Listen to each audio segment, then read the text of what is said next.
சென்னையில் சாலை விபத்தில் இளைஞர் ஒருவர் உயிரிழந்ததற்கு போலீசாரே காரணம் என்று கூறி பொதுமக்கள் சாலை மறியலில் ஈடுபட்டனர்.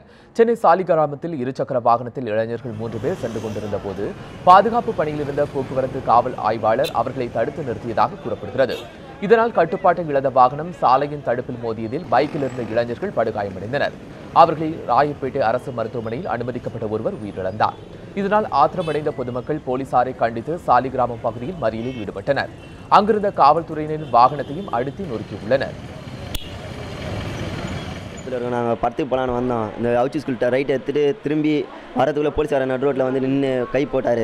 கை போட்டு நிப்பாட்டதுக்குள்ளே பிடிச்சி கம்பியை அச்சு ஒரு கம்பியில் தள்ளிட்டார். கம்பியில் தள்ளனோடனே காலை பிடிச்சி இஸ்த்து வெளில விட்டோன்னே அவனுக்கு குடல்லாம் வெளில வந்து எனக்கு கை இங்கே கீச்சா ஒரு இத்தனை ரோட்டில் போய் தள்ளி விட்டான். தள்ளி விட்டு பழுதா போட்டு முட்டு பயனாட்டாங்க. அங்கே இருக்கிற பொதுமக்கள் தான் என்னை வந்து ஹாஸ்பிட்டலில் விட்டு அவர் அதுக்கப்புறம் அனுப்பிச்சி விட்டாங்க. அவங்களாம் வந்து வீட்டாண்டு படம் பார்க்கலான்னு போயிருந்தோம்.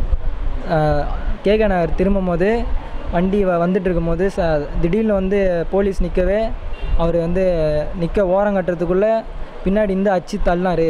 அவர் அச்சு தள்ளினதுனால நாங்கள் போய் கம்பியில் அந்த பையன் வந்து தடுமாட்டதுனால போய் சொருவிக்கணும்.